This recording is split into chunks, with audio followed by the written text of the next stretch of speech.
The conference room was ice cold, but the look Keisha gave me could have frozen hell itself. "Why is she even here?" my daughter-in-law hissed, not bothering to lower her voice. She sat across from me in that expensive cream suit, her fresh manicure tapping against the mahogany table. She divorced him. She gave up her rights to anything Theodore had. My son Darnell squeezed her hand. "Baby, calm down. The lawyer probably just needs her to sign something saying she won't contest the will." He looked at me then, and I barely recognized the man who used to fall asleep on my chest as a baby. "Right, Mama.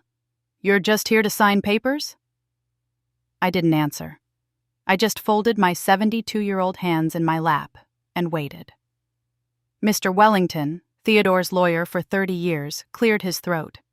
He was a distinguished black man with silver at his temples, and he'd known me since Darnell was in diapers. "Let's begin. I know emotions are running high, but I need everyone to remain calm as I read Mr. Theodore Marshall's last will and testament." Keisha leaned forward like a cat about to pounce on a mouse. She'd been planning how to spend Theodore's money since the day the doctor said he had 6 months to live. I'd heard her on the phone talking about the beach house in Miami, the investment properties, the stock portfolio. "The business alone is worth $40 million, she'd told someone last week. I'd been sitting in their garage apartment, the place they'd moved me to after Theodore died, and her voice carried through the vents. And that's not counting the real estate or the cars or the art collection. Mr. Wellington opened the folder. "I, Theodore James Marshall, being of sound mind and body." "Skip to the good part," Keisha interrupted. Mr. Wellington's jaw tightened. He looked at her over his reading glasses. "Mrs. Marshall, I will read this will in its entirety, as is my legal obligation." "It's fine," Darnell said quickly. "We just want to know how everything's divided up. The funeral costs wiped out my savings, and we've got expenses." Funeral costs. They'd spent $17,000 on Theodore's homegoing service, and I hadn't been allowed to help plan a single thing. Keisha said I'd lost the right when I divorced him. Mr. Wellington continued reading through the legal language. Then he got to the distribution of assets. The air in the room changed. Even the secretary in the corner stopped typing. "To my former wife, Loretta Mae Marshall, who stood by my side for 40 years, who raised our son, who sacrificed her own dreams so I could build my business empire, who never asked for anything when she had every right to take half." Keisha's head snapped up. "Wait, what?" "I leave my entire estate," Mr. Wellington continued, his voice growing stronger. "Valued at approximately $76 million, including all properties, businesses, investments, and personal effects." The room started spinning. I gripped the edge of the table. "That's a mistake." Keisha stood up so fast her chair fell backward. "Read it again. You read it wrong." "To my son Darnell," Mr. Wellington kept reading, "I leave my forgiveness and a hope that he will learn the value of honoring your mother. And to his wife, Keisha, I leave nothing but this reminder: cruelty has a price." Keisha's knees buckled. Darnell caught her, but his face had gone gray. "This is illegal!" Keisha shrieked. "You can't do this! She's his ex-wife! Ex!" Mr. Wellington closed the folder. "Mrs. Loretta Marshall, if you'll stay, we have documents to sign. Everyone else, this meeting is concluded." Before we continue, please drop a comment if you've ever experienced something like this. We'd love to hear your story and subscribe to the channel to help us grow. Let me take you back to where this all started, because you need to understand what led to that moment in the lawyer's office. My name is Loretta Mae Marshall, and I was married to Theodore Marshall for 40 years. 40 years of waking up before dawn to press his shirts. 40 years of keeping his house, raising his child, entertaining his business partners. 40 years of being the woman behind the man, while he built Marshall Construction from a 2-man operation into one of the biggest Black-owned construction companies in Georgia. We met at Greater Mount Zion Baptist Church in 1968. I was 19, wearing my mama's pearls and a yellow dress I'd sewn myself.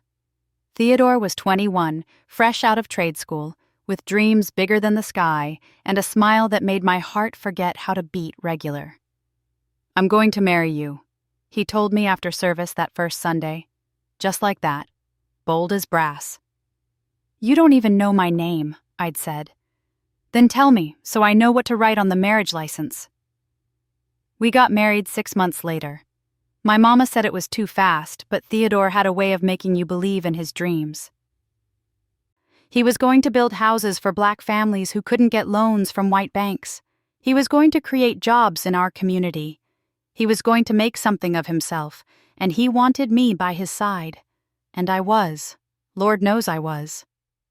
When Darnell came along in 1972, Theodore was working 18-hour days trying to get his business off the ground. I worked too, doing hair in our kitchen, taking in sewing, cleaning houses on the weekends, whatever it took to keep food on the table while Theodore chased his vision. At night, I'd rub his shoulders while he went over blueprints at our little kitchen table, our baby asleep in a laundry basket beside us because we couldn't afford a proper crib.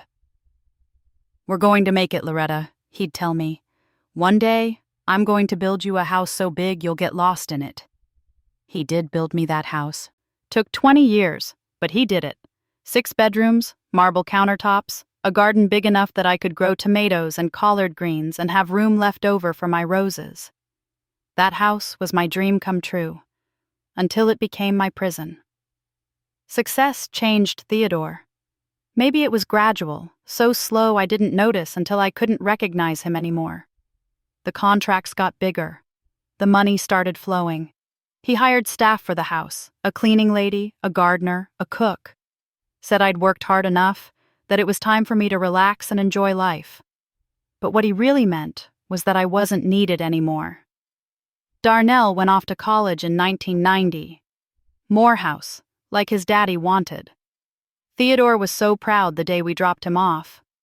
But when we got home, the house felt enormous and empty.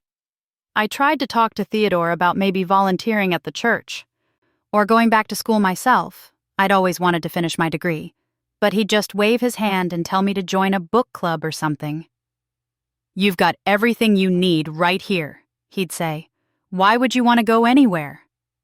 The affairs started around 1995.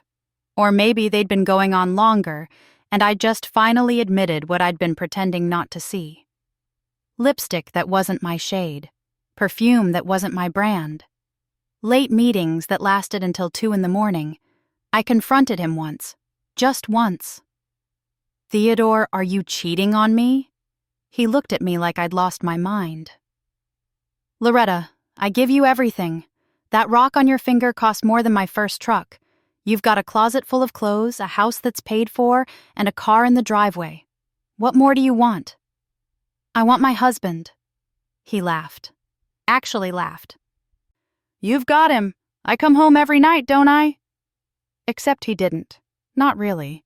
The man who came home was a stranger wearing Theodore's face. I stayed anyway, because that's what women of my generation did. You made your bed, you laid in it. You honored your vows, even when your husband had forgotten his.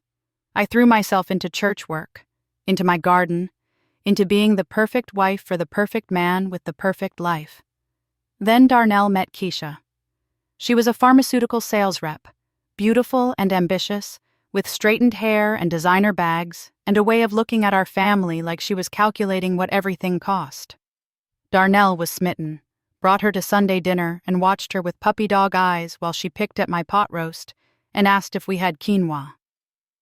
"Mama doesn't cook with quinoa, baby," Darnell had said, "but her pot roast is the best you'll ever taste." Keisha smiled. It didn't reach her eyes. "I'm sure it is. It's just so heavy. All this soul food. My nutritionist says, 'Your nutritionist can kiss my behind,'" I'd said, and Theodore had choked on his sweet tea. I should have known then, should have seen what she was, but Darnell loved her, and I wanted my son to be happy. They got married in 2008. Big wedding at the Ritz-Carlton, 300 guests. Keisha wore a dress that cost more than my first car. She cried during the vows, pretty tears that didn't mess up her makeup, and I tried to feel happy for my son. At the reception, I overheard her talking to one of her sorority sisters. "Girl, do you know how much Marshall Construction is worth?" she'd said, champagne in hand. "Darnell's going to take over from his daddy eventually, and when he does, we're set for life." My stomach had twisted, but I'd pushed the feeling away. People say things at weddings. The champagne was flowing. She probably didn't mean it the way it sounded, but she did mean it. I just didn't know how much until everything fell apart. The divorce papers came on my 65th birthday, March 15th, 2018. I was in my garden, cutting roses for the church's Sunday service, when Theodore's lawyer, not Mr. Wellington, but some young hotshot from downtown, showed up at the door. "Mrs. Marshall, I'm here to serve you with divorce papers." I stood there in my gardening gloves, dirt under my fingernails, roses in my basket, and read the words that ended my 40-year marriage. Irreconcilable differences. That night, when Theodore finally came home, I asked him why. "We want different things, Loretta," he said, not meeting my eyes. "You want to sit in this house and grow old. I want to live. I'm 65 years old, Theodore. What do you think I'm doing?" "You're existing. That's not the same thing." He loosened his tie. "Look, I'm not going to make this ugly. You'll get a fair settlement. The house in Buckhead, enough money to live comfortably. But I want my freedom." Freedom. At 68 years old, after 40 years of marriage, Theodore Marshall wanted his freedom. The divorce was finalized in 4 months. I got the smaller house, the starter home we'd bought in Buckhead back in 1973 and kept as rental property. I got $200,000. And I got to keep my wedding ring. Theodore kept everything else. The mansion, the business, the vacation properties, the art collection. Everything I'd helped him build while I was doing hair in our kitchen and rubbing his shoulders over blueprints. My lawyer, a woman from church named Patricia Henderson, had begged me to fight harder. "Loretta, you're entitled to half. Georgia is an equitable distribution state. You put 40 years into this marriage, into helping him build that empire. Don't let him do this to you." But I was tired, bone tired, soul tired. I just wanted it to be over. Darnell didn't call me for 3 weeks after the divorce was final. When he finally did, his voice was cold. "Mama, why'd you have to divorce Daddy? You know this is embarrassing for him, for the business. People are talking. People are... Darnell, your father divorced me. Because you wouldn't let him live his life. You wanted him to sit home every night like some old man. Daddy's still got life in him." "I'm not having this conversation." "Fine, but don't expect Keisha and me to take sides. Daddy's done a lot for us. He's helping us buy our house. He's setting us up with the business." I should have fought back, should have defended myself. But what was the point? My son had made his choice. The next few years were lonely ones. I lived in that little Buckhead house and tried to figure out who Loretta Marshall was without Theodore. I joined a quilting circle at church, started volunteering at the food bank on Thursdays, made peace with being alone. Then, in January of this year, Theodore called me. "Loretta, it's me." I hadn't heard his voice in 3 years. It sounded older, tired. "Theodore, what do you want?" "I need to tell you something." He paused. "I've got cancer. Pancreatic. Stage 4. They're giving me 6 months, maybe less." My hand went to my mouth. "Oh, Theodore. I wanted you to hear it from me, before Darnell tells you." We talked for 20 minutes. He told me about the diagnosis, about how the doctors said there wasn't much they could do, about how he was getting his affairs in order. His voice cracked once, and I heard the man I'd fallen in love with all those years ago. "Theodore, I'm so sorry." "Yeah, me too." Another pause. "Loretta, I need to see you. There's things I need to say." We met for coffee the next day at a little cafe near Piedmont Park.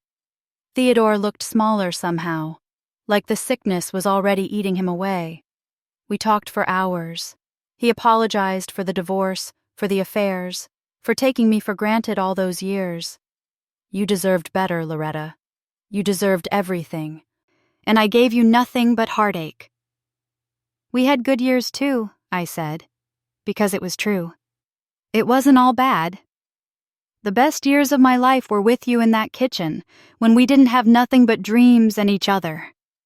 He reached across the table and took my hand. I threw away something precious, and I can't get it back. We started meeting regularly after that. Coffee once a week, sometimes twice. Just talking, reminiscing. He told me about his regrets, about how Darnell had become someone he didn't recognize, someone who only cared about money and status.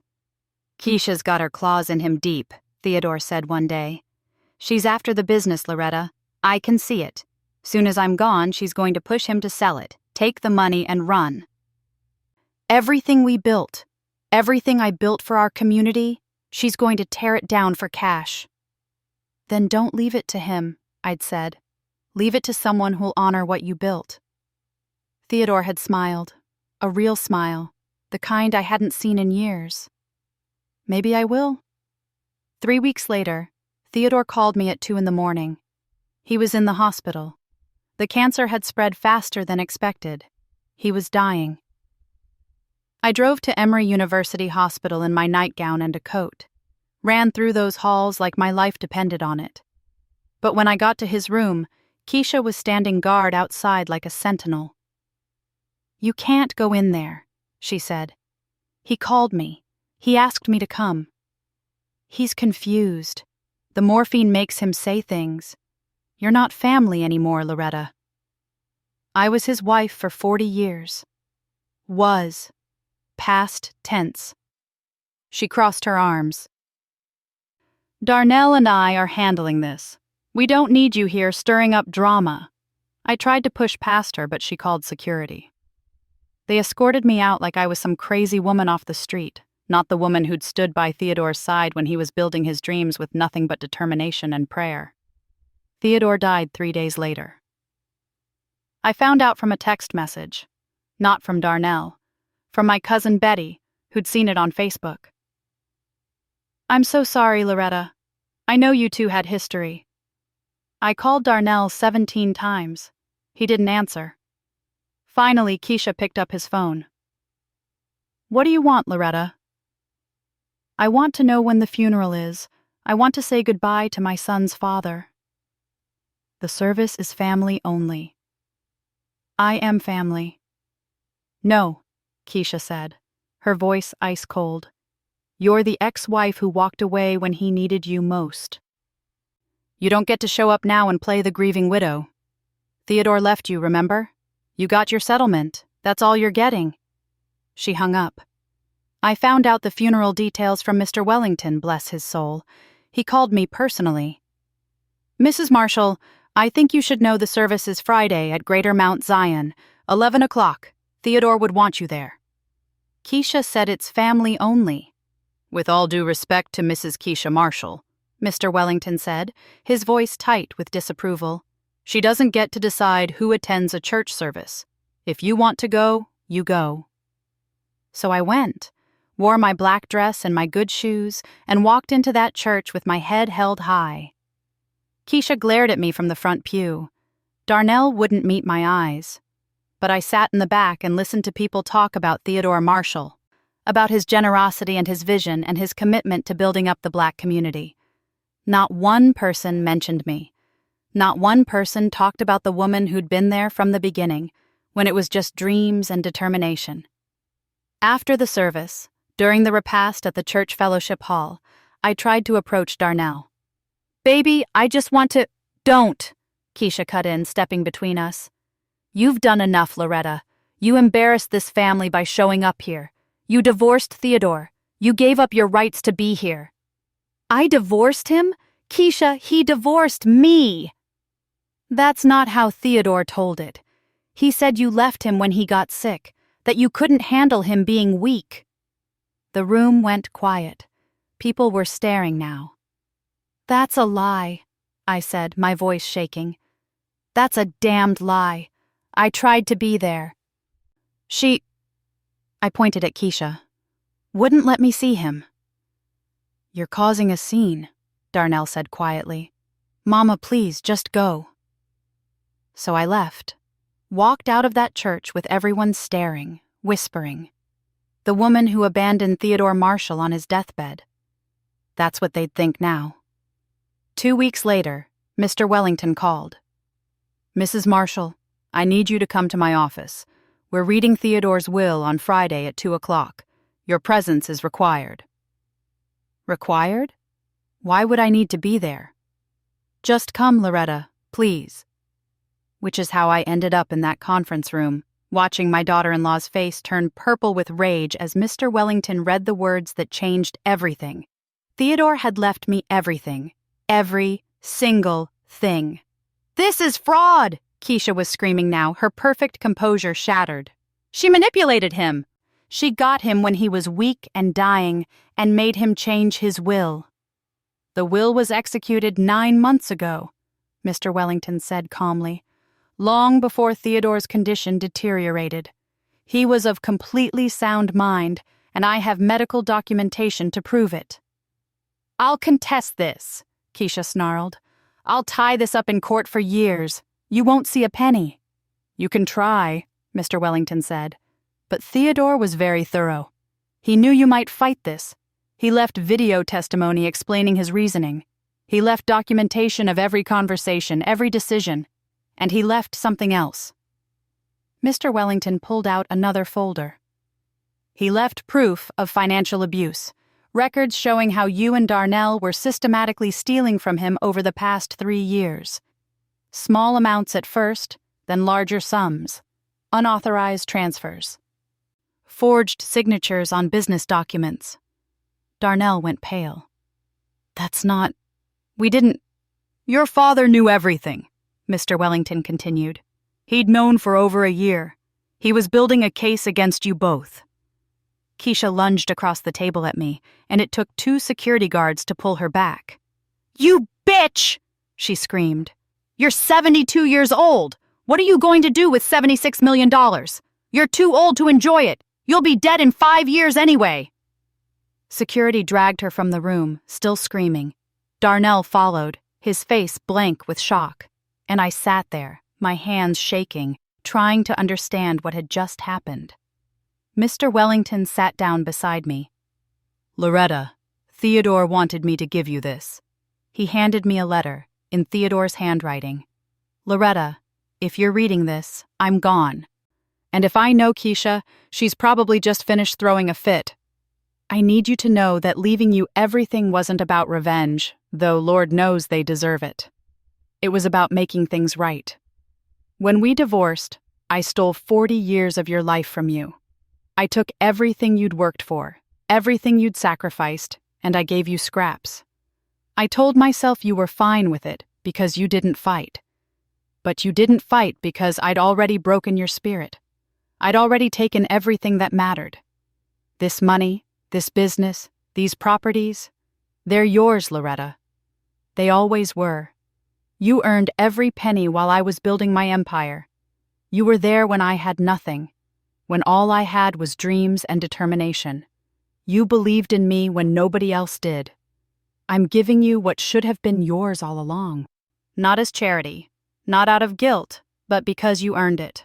Every single dollar. And Darnell, God forgive me, but I've watched that boy turn into someone I don't recognize. Keisha's poisoned him against you, against everything we taught him about family and loyalty and honoring your mother. He chose money over you. He chose comfort over character. Maybe losing everything will teach him what matters. Maybe it won't. But I'm not going to reward cruelty, and I'm not going to let Keisha destroy everything I built for our community. Take this money, Loretta. Live the life you should have lived. Travel, learn, do all the things I kept you from doing, and whatever you do with Marshall Construction, I trust your judgment. You always had better judgment than me. I'm sorry I figured that out too late. Love always, Theodore. I folded the letter with trembling hands. Mr. Wellington was watching me with kind eyes. "What do I do now?" I whispered. "Whatever you want, Loretta," he said. "For the first time in your life, you get to do whatever you want." I walked out of that office into the bright Atlanta sunshine. My phone was already ringing, Darnell's number flashing on the screen. I didn't answer. I got in my car, my paid-off 10-year-old Honda, and I drove. Past the skyscrapers of downtown, past the mansions of Buckhead, past the life I'd known for 72 years. And for the first time since I was 19 years old, I had no idea where I was going. But that was okay, because wherever I ended up, it would be my choice. My phone rang again. Keisha this time, then Darnell, then Keisha again. 23 calls in an hour. I turned off my phone. Tomorrow, I'd figure out what to do with $76 million. Tomorrow, I'd decide the fate of Marshall Construction and all those properties and investments. Tomorrow, I'd deal with my son and his wife and their rage and their desperation. But today? Today, I was going to drive to the coast, check into a hotel room with an ocean view, and order room service. I was going to take a bubble bath. I was going to sleep in clean sheets that someone else changed. I was going to wake up when I felt like it and eat breakfast in bed. Today, I was going to start living. The war was coming, though. I knew it even then, sitting in that hotel room in Savannah, watching the sun set over the water. Keisha wasn't going to give up. Darnell wasn't going to accept defeat. They'd fight this with everything they had. And when they came for me, and they would come, I'd be ready, because I'd spent 40 years being Theodore Marshall's wife. I'd spent 3 years being nobody. It was time to find out who Loretta Mae Marshall really was. And something told me they weren't going to like her very much. I stayed in Savannah for 3 days. 3 peaceful, quiet days where I turned off my phone and pretended the rest of the world didn't exist. I ate shrimp and grits for breakfast, walked on the beach until my feet hurt, sat on a bench in Forsyth Park and watched tourists take pictures. On the 3rd day, I finally turned my phone back on. 147 missed calls, 63 voicemails, text messages that crashed my phone twice trying to load them all. Most were from Keisha and Darnell, but there were others too, people from church. Old friends I hadn't heard from in years, second cousins I barely remembered. Everyone wanted something. Everyone had an opinion. The voicemail from Keisha made my blood run cold. "You think you've won? You think Theodore's crooked will is going to stand up in court? I've already got 3 lawyers looking at this. You manipulated a dying man, Loretta. You're a predator. And when I'm done with you, you'll wish you'd taken your little settlement and disappeared like you were supposed to." The next message was from Darnell. His voice was quiet, broken. "Mama, how could you? After everything Daddy did for you, you turned him against his own son? His only child? You poisoned his mind because you were bitter about the divorce. Well, congratulations. You've got your revenge. I hope $76 million keeps you warm at night, because you'll never see me or your grandchildren again." Grandchildren. They had 2, Amara, who was 7, and little Justin, who was 5. I hadn't seen them in over a year. Every time I'd tried to visit, Keisha had an excuse. They were busy, they were sick, they were at activities. Now I understood. She'd been cutting me out long before Theodore died. I called Mr. Wellington. "Loretta, I was hoping to hear from you. How are you holding up?" "I don't know what to do," I admitted. "Keisha's threatening to sue. Darnell won't talk to me, and I've got people calling me that I haven't spoken to since 1987. "That's what happens when you inherit a fortune," Mr. Wellington said gently. "Everyone wants a piece. Can you come to my office tomorrow? We need to discuss your options, and there are some decisions that can't wait." The next morning, I drove back to Atlanta. The city felt different somehow, like I was seeing it through new eyes. I'd lived here my whole life, but now everything looked sharper, clearer. Mr. Wellington's office was in a beautiful building in Midtown. His secretary, A young woman named Jasmine smiled when I walked in. "Mrs. Marshall, it's so good to finally meet you. Theodore talked about you often." "He did?" "Oh, yes, ma'am, especially these last few months. He said you were the strongest woman he'd ever known." She gestured to the conference room. "Mr. Wellington is waiting for you." Inside, Mr. Wellington had several folders spread across the table. He stood when I entered, professional but warm. "Loretta, thank you for coming. I know this is overwhelming, but we have some urgent matters to address." He pulled out a chair for me. "First, Keisha has formally filed a petition to contest the will. She's claiming undue influence and diminished capacity." My stomach dropped. "Can she do that?" "She can try, but Theodore was very thorough. He had multiple doctors evaluate him when he executed the will. He had witnesses. He left video testimony. And..." Mr. Wellington pulled out another folder. "He left evidence of their theft. Over the past 3 years, Keisha and Darnell embezzled approximately $4 million from Marshall Construction." $4 million? Theodore discovered it about 18 months ago. He was devastated, but he wanted to be certain before he confronted them. He hired a forensic accountant, gathered evidence. He was planning to press charges, but then... Mr. Wellington's voice softened. Then he got his diagnosis, and his priorities changed. He decided the best revenge was to cut them out completely. I thought about my son, the baby I'd rocked to sleep, the boy who used to bring me flowers from the neighbor's garden. That boy had stolen $4 million from his dying father. What happens now? Now we prepare for court. The will contest could take months, possibly years if they drag it out. But in the meantime, you're the legal executor of Theodore's estate. That means you have control of everything, including Marshall Construction. Marshall Construction. Theodore's baby. The business he'd built from nothing. "The company needs leadership," Mr. Wellington continued.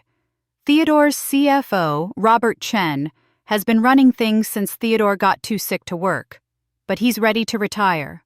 The board is waiting for direction. They need to know if you're going to sell the company or keep it." "I don't know anything about running a construction company." "You don't have to run it yourself. You can hire a CEO, but you need to make decisions about the company's direction." He paused. "Theodore trusted you with this, Loretta. He knew what he was doing." I looked at the folders spread across the table. Financial statements, property deeds, legal documents. A lifetime of Theodore's work, now in my hands. "I need help," I said quietly. "And you'll have it. I'm here. Robert Chen is willing to stay on as long as you need him. And I've taken the liberty of reaching out to a financial advisor who specializes in high net worth estates. Her name is Vanessa Okoye. She's brilliant, discreet, and she doesn't suffer fools." "When can I meet her?" "She's in the waiting room." Vanessa Okoye was a tall, elegant woman in her 40s, with natural hair twisted up in a colorful wrap, and the kind of presence that commanded attention. She shook my hand with a firm grip. "Mrs. Marshall, I've reviewed your situation. First, let me say that Theodore Marshall was a financial genius, even if he was a terrible husband." She smiled at my shocked expression. "Oh, he told me everything. We worked together to structure his assets specifically to protect them from probate challenges. Your daughter-in-law can sue all she wants, but she's going to lose." "You're very confident." "I'm very good." She sat down and pulled out her tablet. "Now let's talk about what you want. Not what you think you should want. Not what Theodore wanted. Not what anyone expects. What do you want, Loretta?" No one had asked me that in 40 years. I stopped, started again. "I want to make sure Theodore's legacy means something. He built Marshall Construction to help Black families get homes. I don't want that to die." "Good. What else?" "I want to see my grandchildren." Vanessa's expression softened. "That one might be harder than protecting the money, but we'll work on it." She typed something on her tablet. "What about you? What do you want for yourself?" I thought about those 3 days in Savannah, the freedom, the peace. I want to live, I said. Really live, not just exist. Then that's what we'll make happen. Vanessa pulled up a spreadsheet. Here's what I'm proposing. We set up a trust for Marshall Construction with you as the primary trustee. We hire a CEO to run daily operations, but you maintain final approval on major decisions. This protects the company and honors Theodore's vision. Okay. Second, we create a foundation in Theodore's name. Fund it with $10 million. Focus on affordable housing initiatives for Black families. This gives you a meaningful project and continues his work. $10 million. I couldn't even imagine that much money. Third, we set up your personal finances so you never have to worry again. You'll have a monthly allowance, I'm thinking $50,000, plus separate accounts for travel, property maintenance, charitable giving. $50,000 a month? My voice came out as a squeak. You're worth $76 million, Loretta. $50,000 a month is less than 1% of your annual investment income. The money will keep growing even while you spend it. I felt dizzy. This couldn't be real. Over the next 2 weeks, I met with accountants, lawyers, board members, and advisors. Robert Chen walked me through Marshall Construction's operations. The company had 234 employees, most of them Black men and women from Atlanta neighborhoods. They built affordable housing, renovated community centers, and trained young people in construction trades. Theodore was very proud of what we built here, Robert told me during a tour of the main office. We're more than a business. We're a community resource. I met the crew chiefs, the project managers, the administrative staff. Most of them knew Theodore had died. None of them knew about the will drama. Mrs. Marshall, one of the older foremen, said, gripping his hard hat nervously, I just want to say Mr. Theodore always spoke highly of you, said you were the reason he made it when times were hard. Thank you, I managed. We're hoping you'll keep the company going. There's a lot of places that would buy us out, but they'd just gut us for parts. Fire everybody, sell the equipment, flip the properties. I thought about Keisha, about how she'd wanted to sell everything the minute Theodore was gone. I'm not selling, I heard myself say. Marshall Construction is going to keep doing exactly what Theodore built it to do. The relief on their faces made my decision feel real. But while I was building my new life, Keisha and Darnell were building their attack. It started small. A Facebook post from Keisha about elder abuse and predatory behavior. She didn't name me, but everyone knew who she meant. Her friends shared it. Then strangers. Within 3 days, I had reporters calling my house. Then came the church. I'd been going to Greater Mount Zion for 54 years. I knew everyone. They knew me. So when I walked in that Sunday and people looked away, I knew something was wrong. Sister Gloria, one of my quilting circle friends, pulled me aside before service. Loretta, baby, you need to know what's being said. What's being said? Gloria's kind face was troubled. Keisha's been telling people you manipulated Theodore when he was dying, that you took advantage of him being sick and confused, that you stole Darnell's inheritance. That's not true. I know it's not true, baby. I've known you since you were a girl, but Keisha's very convincing, and people... She trailed off. People see a young widow and a sick old man, and they make assumptions. I'm not the one who divorced him. I know, but that's not what Keisha's saying. I sat through that service feeling eyes on me, judging me.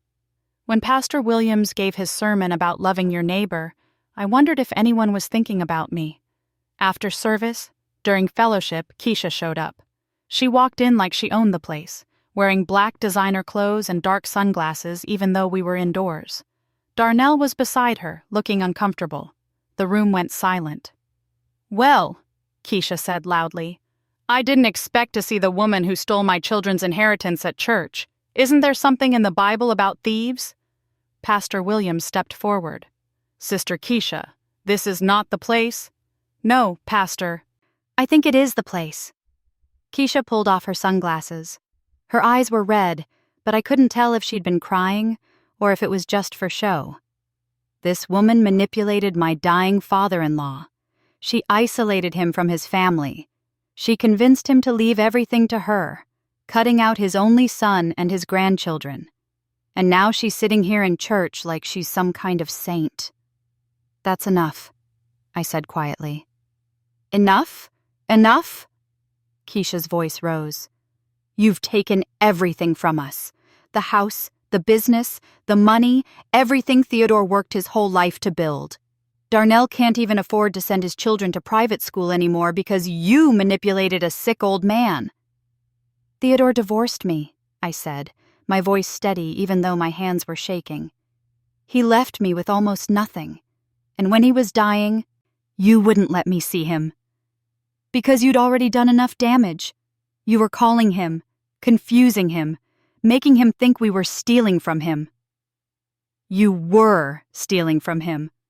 $4 million, Keisha. The forensic accountants proved it. The room gasped. Keisha's face went purple. That's a lie.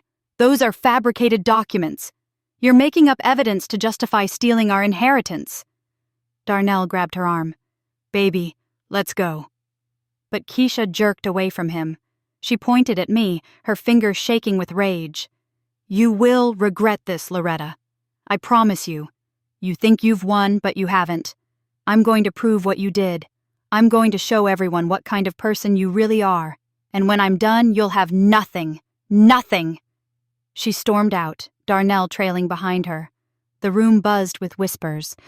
Pastor Williams came over and put his hand on my shoulder. Sister Loretta, are you all right? I'm fine, Pastor. But I wasn't fine. My hands were shaking so badly I had to clasp them together. Gloria and 2 other women from my quilting circle, Ruby and Francine, surrounded me like a protective wall. Don't you listen to that hateful woman, Ruby said fiercely. We know you, Loretta. We know who you are. She's going to turn everyone against me. No, she's not, Francine said, because we're going to tell the truth. Theodore divorced you. Everyone remembers that. Everyone remembers how he moved that young girl into the house before the ink was dry on the divorce papers. I'd forgotten about that. Theodore's friend, who'd moved in 3 months after our divorce. She'd lasted 6 months before he got tired of her, too. We've got your back, Gloria said. You hear me? Whatever comes, you're not alone. But that night, alone in my little Buckhead house, I felt very alone indeed. My phone rang. Unknown number. Hello? Grandma? It was Amara, my grandbaby. Her voice was small and scared. Amara? Baby, where are you? I'm in my room. Mommy and Daddy are fighting really loud. Mommy's throwing things. I heard a crash in the background. I'm scared. My heart clenched. Baby, is Justin with you? He's sleeping. He can't hear them because he wears those ear things for sleeping. Thank God for small mercies. Amara, listen to me. You're safe, okay? Your mommy and daddy are just upset right now, but they love you very much. Mommy says you're a bad person. She says you stole from us. Amara's voice cracked. Did you, Grandma? Tears burned my eyes. No. Baby, I didn't steal anything. Your grandfather, your daddy's father, he left me some money when he died. Your mommy's upset about it, but I promise you, I didn't steal anything. I miss you, Grandma. Mommy won't let us visit you anymore. I miss you too, baby girl, so much. I have to go. Mommy's coming. The line went dead. I sat there holding the phone, crying for my grandchildren who were caught in the middle of this war. The next morning, I called Mr. Wellington. I want to see my grandchildren. What are my rights? In Georgia, grandparents can petition for visitation rights in certain circumstances. Given that Keisha is using the children as leverage, we might have a case. Then file it. I don't care how much it costs. Loretta, this will escalate things. They're already escalated. That little girl called me last night, scared because her parents were fighting. I won't let her suffer because Keisha's angry at me. All right, I'll draw up the petition. 3 days later, Keisha showed up at my house. She didn't knock. She just started pounding on the door. Open this door, Loretta. I know you're in there. I looked through the peephole. Keisha was alone, her hair wild, her clothes disheveled. She looked nothing like the put-together woman I'd seen at church. I opened the door but kept the security chain on. What do you want, Keisha? You filed for grandparent visitation? You? After what you've done? I want to see my grandchildren. Over my dead body. She slammed her hand against the door. Those are my children, and I decide who sees them. You're not taking anything else from me. I'm not trying to take them. I just want to visit them. No.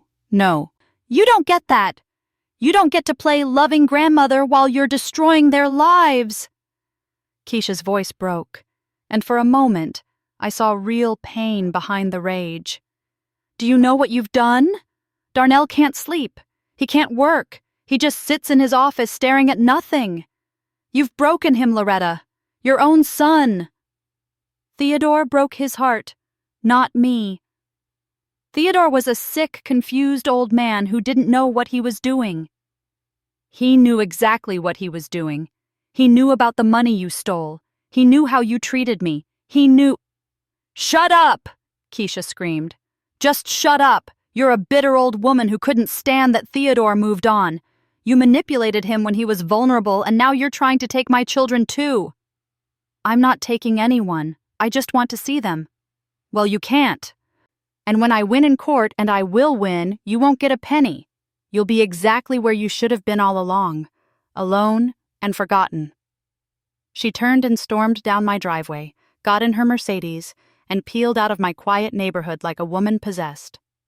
I closed the door and leaned against it, my heart racing. This was only going to get worse before it got better. That evening, Vanessa called. Loretta, I need you to see something. Check your email. I opened my laptop and found an email from Vanessa with a link to a YouTube video. The title made my stomach drop. Elder Abuse in the Black Community. One Woman's Story. I clicked it. Keisha's face filled the screen. She was sitting in what looked like a therapist's office, tissues in hand, looking devastated. My father-in-law was the kindest man you'd ever meet, she said, her voice breaking. He built a successful business to help our community. And when he got sick, when he was at his most vulnerable, his ex-wife saw an opportunity. She went on for 15 minutes, describing how I'd isolated Theodore from his family, how I'd confused him with lies about Darnell stealing, how I'd manipulated him into changing his will. The video had 50,000 views. The comments were brutal. This is why we need to protect our elders. That woman should be in jail. Praying for this family. She's building a public case, Vanessa said. She's trying to turn public opinion against you before the trial even starts. What do I do? You tell your story, but Loretta— Vanessa's voice was serious. Once you do this, there's no going back. This becomes a full-scale war. I thought about Amara's scared voice on the phone, about Darnell refusing to look at me, about Theodore's letter, about 40 years of sacrifice. Then war it is, I said. Good, because I've already scheduled an interview for you tomorrow, with Atlanta Black Star. They want to hear your side. That night, I couldn't sleep. I kept thinking about what I would say, how I would tell my story without destroying my son in the process. But then my phone buzzed with a text from an unknown number. It was a photo. Amara and Justin, smiling at a birthday party I hadn't been invited to. Below it, a message from Keisha. This is what you'll never have again. Was the money worth it? I looked at my grandchildren's faces, their beautiful smiles, and something inside me hardened. Yes, I thought. If standing up for myself means losing people who never truly valued me, then yes, it was worth it. I texted back, "See you in court." 3 dots appeared, then disappeared, then appeared again. Finally, a response. "You're going to regret this." But I was done with regret. Done with backing down.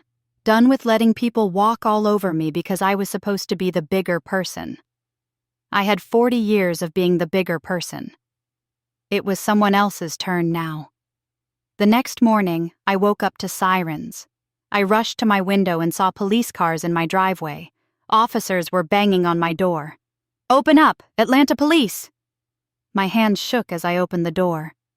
2 officers stood there, their faces serious. "Loretta Mae Marshall?" "Yes?" "Ma'am, you're under arrest for financial elder abuse and theft by deception." They turned me around and put handcuffs on my wrists while my neighbors watched from their windows. And as they read me my rights, I saw Keisha's car parked down the street. She was watching, smiling. And I realized the war had just begun. The holding cell at the Fulton County Jail smelled like industrial cleaner and desperation. I sat on the metal bench in my nightgown and coat, the same clothes I'd been wearing when they arrested me, and tried not to cry. I was 72 years old. I'd never even had a speeding ticket. And now, I was in jail. The officer who processed me had been kind, at least. A young black woman with sympathetic eyes. "Mrs. Marshall, your lawyer's on his way. You'll be out soon." But soon in jail time meant 3 hours of sitting in that cell, watching the clock, wondering if this was Keisha's endgame. Get me arrested, destroy my reputation, prove I was unfit to handle Theodore's estate. It was brilliant, really. Cruel, but brilliant. Mr. Wellington arrived at noon with a fury I'd never seen in him before. "This is prosecutorial harassment," he told the detective. "Mrs. Marshall hasn't stolen anything. She's the legal beneficiary of her ex-husband's will, which was properly executed and witnessed." The detective, a tired-looking white man named Morrison, shrugged. "We got a complaint from the family. We had to follow up." A complaint isn't evidence. Mrs. Keisha Marshall provided bank statements showing large transfers from Theodore Marshall's accounts to Loretta Marshall's accounts in the weeks before his death. She claims Mrs. Marshall coerced Mr. Marshall into making those transfers while he was incapacitated. My stomach dropped. "What transfers?"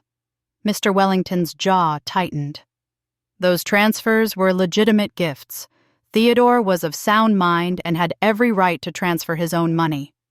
"That's for the courts to decide." Detective Morrison looked at me. "Mrs. Marshall, you're being released on your own recognizance, but don't leave the state. We're investigating." Outside, in Mr. Wellington's Mercedes, I finally broke down.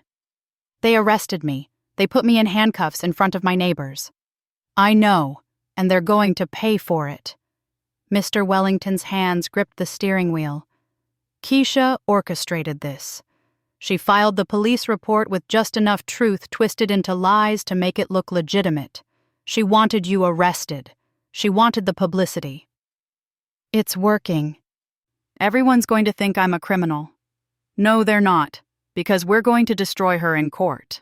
He glanced at me. Loretta, I need you to trust me. Can you do that? I nodded, even though I wasn't sure I could trust anyone anymore. The news of my arrest spread like wildfire. By that evening, it was all over social media. The local news picked it up. Elderly woman arrested in estate fraud case. My phone exploded with calls. Most were reporters. But some were from people I hadn't heard from in years, people who suddenly had opinions about my life. Only Gloria, Ruby, and Francine called to offer support. We're coming over, Gloria said. You shouldn't be alone right now. They showed up with food, fried chicken, mac and cheese, green beans, cornbread, comfort food. They sat with me in my little kitchen and didn't ask questions. Just surrounded me with love. You know what this reminds me of? Ruby said, cutting into her chicken. When Sister Patterson's husband died, and his family tried to say she wasn't really his wife, Remember that?" "That was different," I said. "No, baby, it's exactly the same." Ruby pointed her fork at me. "People see money and they lose their minds. They forget about love and loyalty. They forget about what's right." "Keisha has everyone convinced I'm a monster." "Keisha's a liar," Francine said flatly. "And liars always get caught eventually." I wanted to believe her, but as I watched the news that night, saw my mugshot on TV, heard the speculation about whether I'd manipulated Theodore, I wasn't sure the truth mattered anymore. The next morning, Vanessa called. "Don't look at social media today. Just don't." "That bad?" "Keisha's video has 2 million views now. She's being interviewed on every platform. She's good, Loretta. She cries at exactly the right moments. She talks about her children losing their inheritance. She's painting herself as the victim and you as the predator." "So what do I do?" "You fight back. The interview with Atlanta Black Star is today at 2. Are you ready?" I thought about Theodore's letter, about 40 years of sacrifice, about Amara's scared voice on the phone. "I'm ready." The interview took place at a coffee shop in Little Five Points. The reporter, a sharp-eyed woman named Tasha Williams, didn't waste time with pleasantries. "Mrs. Marshall, your daughter-in-law claims you manipulated Theodore Marshall into changing his will. What do you say to that?" I looked directly into the camera. "I say that Theodore Marshall was one of the smartest men I ever knew. He built a $76 million empire from nothing. And when he changed his will, he did it 9 months before he died, when he was completely healthy and of sound mind. He had doctors evaluate him. He had lawyers witness it. He left video testimony explaining his decision. Theodore wasn't confused. He was angry. Angry at what? Angry that his son and daughter-in-law had stolen $4 million from him. Angry that they kept me away from him when he was dying. Angry that they cared more about his money than his life." Tasha leaned forward. "You're saying they stole from him?" "I'm saying Theodore hired a forensic accountant who documented every fraudulent transfer, every forged signature, every unauthorized payment. It's all in the court records. Keisha and Darnell can call me a manipulator all they want, but the evidence shows who the real thieves are. Your daughter-in-law filed a police report claiming you coerced Theodore into transferring money to you before his death.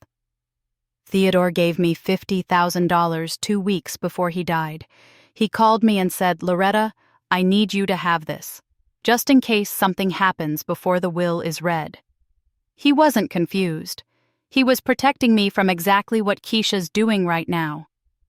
"And what is she doing?" "She's trying to destroy me because she didn't get the money she thought she deserved. She's using my grandchildren as weapons. She's lying to the police and the public. She's a woman who values money more than family, and Theodore saw that clearly." The interview lasted 45 minutes. By the time it was over, I was exhausted but felt lighter somehow. I'd told my truth. Let people decide what to believe. The interview went viral. Within hours, it had more views than Keisha's video. The comments section became a battlefield. Finally, someone's telling the real story. If they stole $4 million, they deserve nothing.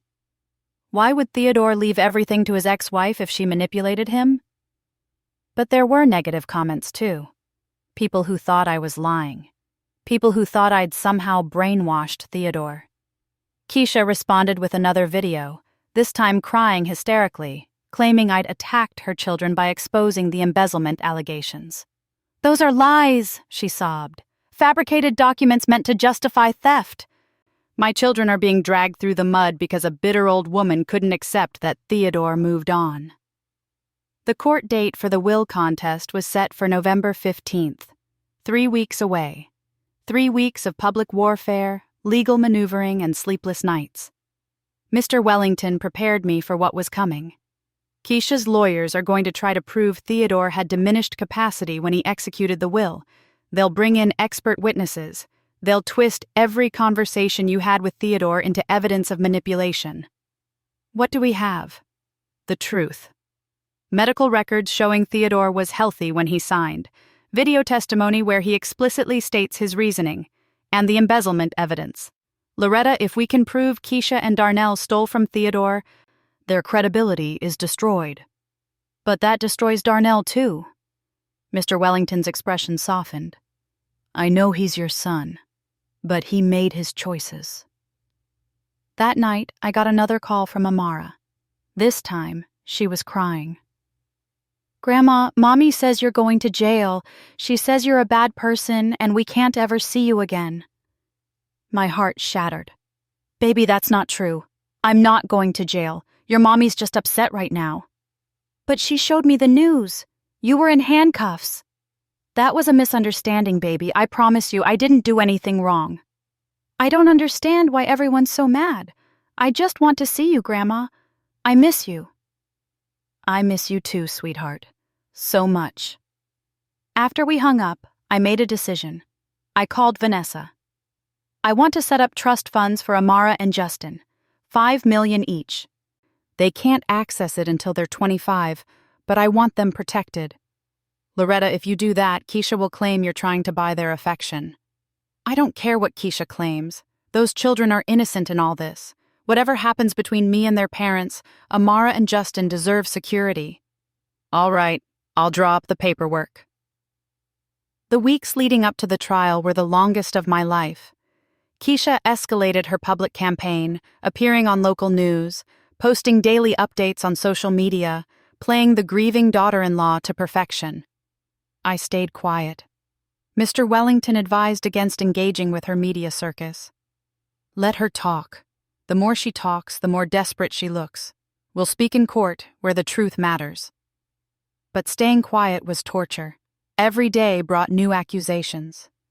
Keisha claimed I'd threatened her, that I'd harassed her children, that I'd tried to turn Theodore against Darnell since the day they got married. Some of it was close enough to the truth that it stung. Had I warned Theodore about Keisha? Yes. Had I told him I thought she was after his money? Yes. But that wasn't manipulation. That was a mother protecting her family. On November 14th, the day before the trial, my phone rang. It was Darnell. Mama? I almost dropped the phone. It was the first time he'd called me that in months. Darnell. Can we talk? In person? My instinct was to say no, to protect myself from more hurt. But he was my son, my baby. Where? Piedmont Park, the bench by the lake. 1 hour. I almost brought Mr. Wellington with me, but something told me this needed to be just us. Darnell was already there when I arrived, sitting on our bench, the same bench where Theodore and I used to bring him as a child to feed the ducks. He looked terrible, thinner than I remembered, with dark circles under his eyes. Mama, he said as I sat down. His voice cracked. I don't know what to say. Then don't say anything. I have to. Because tomorrow in court, Keisha's lawyers are going to say things about you. Terrible things. And I can't keep doing this. I looked at my son and saw the boy he used to be. The little boy who'd hold my hand crossing the street. The teenager who'd brought me flowers on Mother's Day with money he earned cutting grass. What changed? I asked quietly. Daddy's letter. Darnell pulled an envelope from his jacket. Mr. Wellington gave me a copy. Keisha doesn't know I have it. She doesn't know I read it. Theodore's letter. The one he'd written to me. What did it say to you? It said I was a disappointment, that I'd chosen money over family, that he was ashamed of what I'd become. Tears rolled down Darnell's face. And Mama, he was right. About everything. Darnell, no, let me finish, please. He wiped his face. Keisha and I did take money from Daddy. It started small. A few thousand here and there. He'd never notice, we thought. Then it got bigger. We told ourselves we deserved it, that we were family, that it would all be ours eventually anyway. $4 million, Darnell. I know. God, I know. He buried his face in his hands. Daddy found out about a year before he got sick. He confronted me. I denied it. I called him paranoid. I let Keisha convince me that he was just trying to control us. And when he got sick, when he was dying, she wouldn't let you see him because she was afraid of what he might tell you. Everything clicked into place. The blocked visits, the lies, the manipulation. She kept us apart, I said. She kept everyone apart. She controlled who could visit, what the doctors told us, everything. And I let her. I was so blinded by, I don't even know what. Fear? Greed? I let her turn me against you. Why are you telling me this now? Because tomorrow her lawyers are going to destroy you in court. They're going to call you a manipulator and a thief. They're going to show doctored evidence and twist Daddy's words. And I can't let that happen. Darnell looked at me with red, swollen eyes. I'm going to testify for you, Mama. I'm going to tell the truth about what we did. All of it. Keisha will never forgive you. I know. She'll probably divorce me. Take the kids. But I can't keep lying. Daddy was right.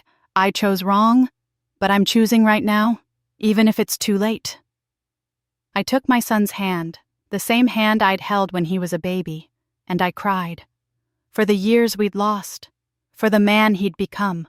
For the long road back to each other. It's not too late, I whispered. It's never too late. The courtroom on November 15th was packed. News cameras outside, reporters filling the gallery. This wasn't just a will contest anymore. It was a spectacle. Keisha sat at the plaintiff's table in a black dress and pearls, looking every inch the grieving daughter-in-law. Her lawyers were expensive, 3 of them from a big downtown firm. They looked confident. Mr. Wellington sat beside me, calm and collected. Remember, Loretta, the truth wins, always.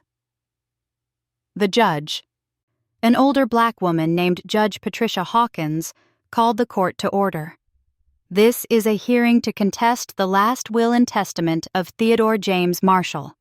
Mrs. Keisha Marshall contends that the will was executed under undue influence and that Mr. Marshall lacked testamentary capacity. Let's proceed. Keisha's lead attorney, a slick man named Bradford Montgomery, stood up. Your Honor, we will demonstrate that Mrs. Loretta Marshall, the decedent's ex-wife, manipulated Mr. Marshall during his final illness. She isolated him from his family. She fed him lies about his son. She convinced him, in his weakened state, to disinherit his only child and his grandchildren.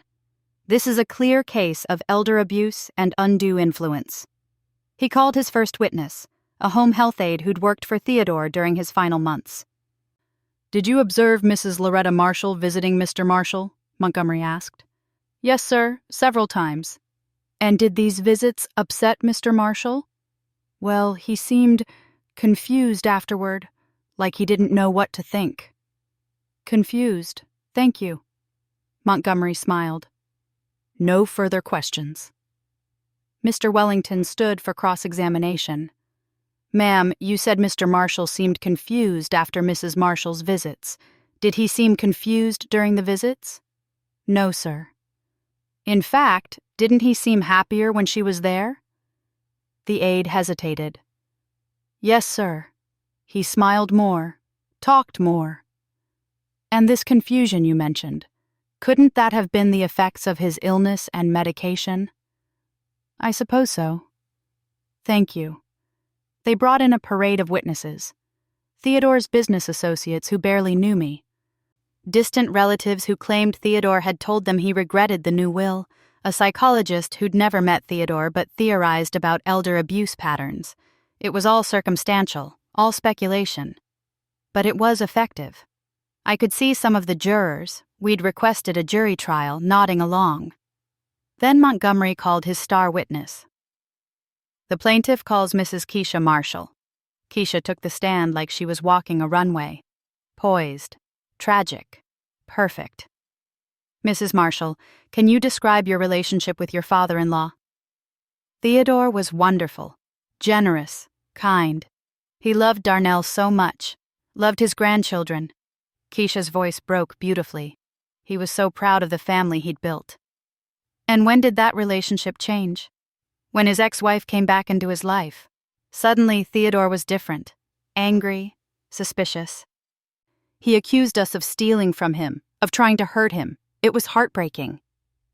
Did Mrs. Loretta Marshall have access to Theodore during his illness? Yes. Despite our concerns, she visited him several times. Each time he became more paranoid, more convinced that we were his enemies. Thank you, Mrs. Marshall. Montgomery turned to the judge. Your Honor, the plaintiff rests. It was our turn. Mr. Wellington stood up, and his voice filled the courtroom. Your Honor, the defense calls Mr. Robert Chen. Robert Chen, Theodore's CFO, took the stand. He looked nervous, but determined. Mr. Chen, how long did you work with Theodore Marshall? 23 years. Would you say you knew him well? Very well. We spoke almost every day. In your professional opinion, was Theodore Marshall of sound mind when he executed his will in January of this year? Absolutely. He was sharp as ever. He explained his reasoning in detail. He knew exactly what he was doing. And what was his reasoning? He'd discovered that his son and daughter-in-law had been embezzling from the company. He was devastated.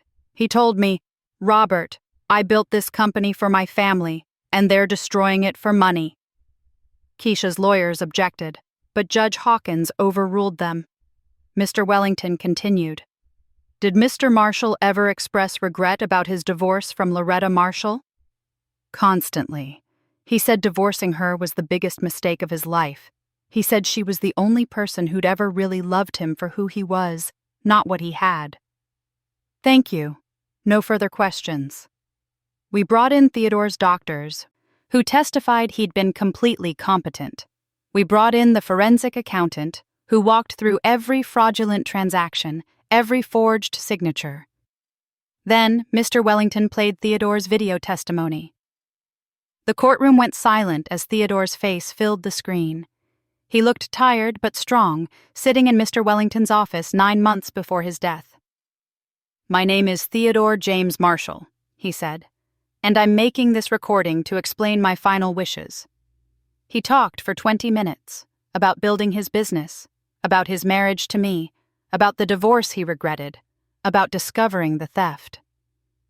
My son Darnell, Theodore said, his voice heavy with sadness, has become someone I don't recognize. He chose money over integrity. He chose his wife's manipulation over his mother's love. And he chose to steal from the man who gave him everything. Several jurors were crying. I'm leaving my estate to Loretta because she earned it. Every penny. She sacrificed 40 years of her life for me, and I repaid her with betrayal. This is me making it right. The video ended.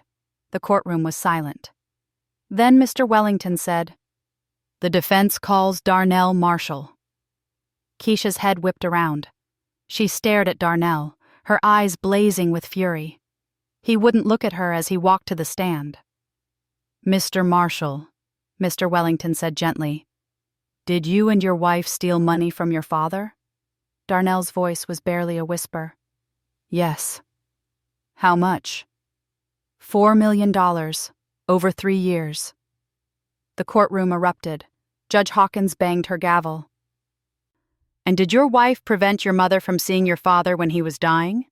Yes. Why? Because she was afraid Dad would tell Mom about the theft, and she was afraid he'd tell her about the new will. Did your father have diminished capacity when he executed his will? No. He was angry, but he knew exactly what he was doing. Keisha was shaking her head, mouthing, No, no, no. Mr. Wellington walked to his table and picked up a document.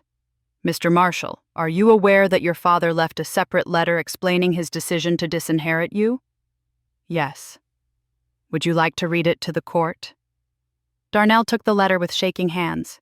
He read Theodore's words, about disappointment, about failed expectations, about hoping Darnell would learn from this. By the end, half the courtroom was crying. Thank you, Mr. Marshall, Mr. Wellington said softly. No further questions. Montgomery tried to salvage his case during cross-examination, but it was over. Everyone knew it. Judge Hawkins called a recess. 45 minutes later, she returned with her decision. Having heard the evidence, I find no merit to the claim of undue influence or diminished capacity. Theodore Marshall's will shall stand as written. Further, I am referring this case to the District Attorney's Office for investigation into the embezzlement allegations. Mrs. Keisha Marshall, you and Mr. Darnell Marshall may face criminal charges. Keisha screamed. Actually screamed. Security had to escort her from the courtroom while she shouted obscenities. I just sat there, numb with relief. Outside the courthouse, reporters swarmed us. Mr. Wellington made a brief statement. Justice has been served. Theodore Marshall's wishes will be honored. Mrs. Loretta Marshall looks forward to continuing his legacy of service to the community. That night, Darnell came to my house. Mama, I know I have a long way to go to earn your forgiveness. You already have it, baby. You told the truth. That took courage. Keisha's filing for divorce. She's taking the kids and moving to Florida. My heart sank. I'm sorry. Don't be. I'm fighting for custody. I'm going to make this right, Mama. For you. For Dad. For myself. We hugged, and I felt my son, really felt him, for the first time in years. The next 6 months were a whirlwind. The DA did press charges against Keisha. She pleaded guilty to embezzlement and got 3 years probation plus restitution. Darnell cooperated fully and avoided charges. I used Theodore's money the way he'd wanted. I kept Marshall Construction running and growing. I established the Theodore Marshall Foundation for Affordable Housing. I traveled. Paris, Ghana, Tokyo, places I'd only dreamed of. But the best part? I got my grandchildren back. Darnell won primary custody. Amara and Justin came to visit me every other weekend. We made cookies. We watched movies. I taught Amara how to quilt and Justin how to garden. One Sunday, Amara looked at me while we worked on a quilt together. Grandma, I'm glad you got Grandpa's money. Why, baby? Because you're using it for good things. Mommy would have just bought more shoes. Out of the mouths of babes. On the 1-year anniversary of Theodore's death, I stood in front of the new community center Marshall Construction had built in West End. 200 people came to the dedication ceremony. Darnell stood beside me. We'd rebuilt our relationship slowly, carefully. He was working for Marshall Construction now, learning the business from the ground up, trying to honor his father's legacy. You did it, Mama, he said. You made Daddy proud. We did it together, baby. That night, sitting in my beautiful new house, not the mansion, but something smaller, cozier, mine, I read Theodore's letter one more time. Take this money, Loretta. Live the life you should have lived. I had, and I was still living it. At 73 years old, I'd discovered something important. It's never too late to become who you were meant to be. Keisha tried to contact me once from Florida, left a voicemail talking about forgiveness and second chances. I deleted it without responding. Some people earn second chances. Some people just use them as opportunities to hurt you again. I chose peace instead. I chose freedom. I chose myself. And that choice made all the difference. Gloria, Ruby, and Francine came over for our weekly quilting circle. We sat in my sunroom, surrounded by fabric and laughter, telling stories and drinking sweet tea. You know what I love most about this story? Gloria said, threading her needle. You didn't become bitter. Oh, I was bitter, I admitted, for a while. But you didn't let it poison you. You turned all that pain into purpose. She was right. The Theodore Marshall Foundation had helped 17 families buy homes this year. Marshall Construction was thriving. My grandchildren were happy and healthy. And me? I was finally, truly living. My phone rang. A number I didn't recognize, but the area code was local, Hello? Mrs. Marshall? My name is Jennifer. I'm one of the families who got a home through your foundation. I wanted to thank you. My kids have their own rooms for the first time ever. We have a backyard, a real home, because of you. She started crying, and I cried with her. You're welcome, baby. That's what this is all about. After we hung up, I looked out at my garden. The roses were blooming. The same roses I'd grown in my old garden, transplanted and thriving in new soil. Like me, 73 years old and just beginning to bloom. Theodore's greatest gift wasn't the money. It was the freedom to finally discover who Loretta Mae Marshall really was. And she was stronger than anyone, including herself, had ever known. Thanks for listening. Don't forget to subscribe and feel free to share your story in the comments. Your voice matters.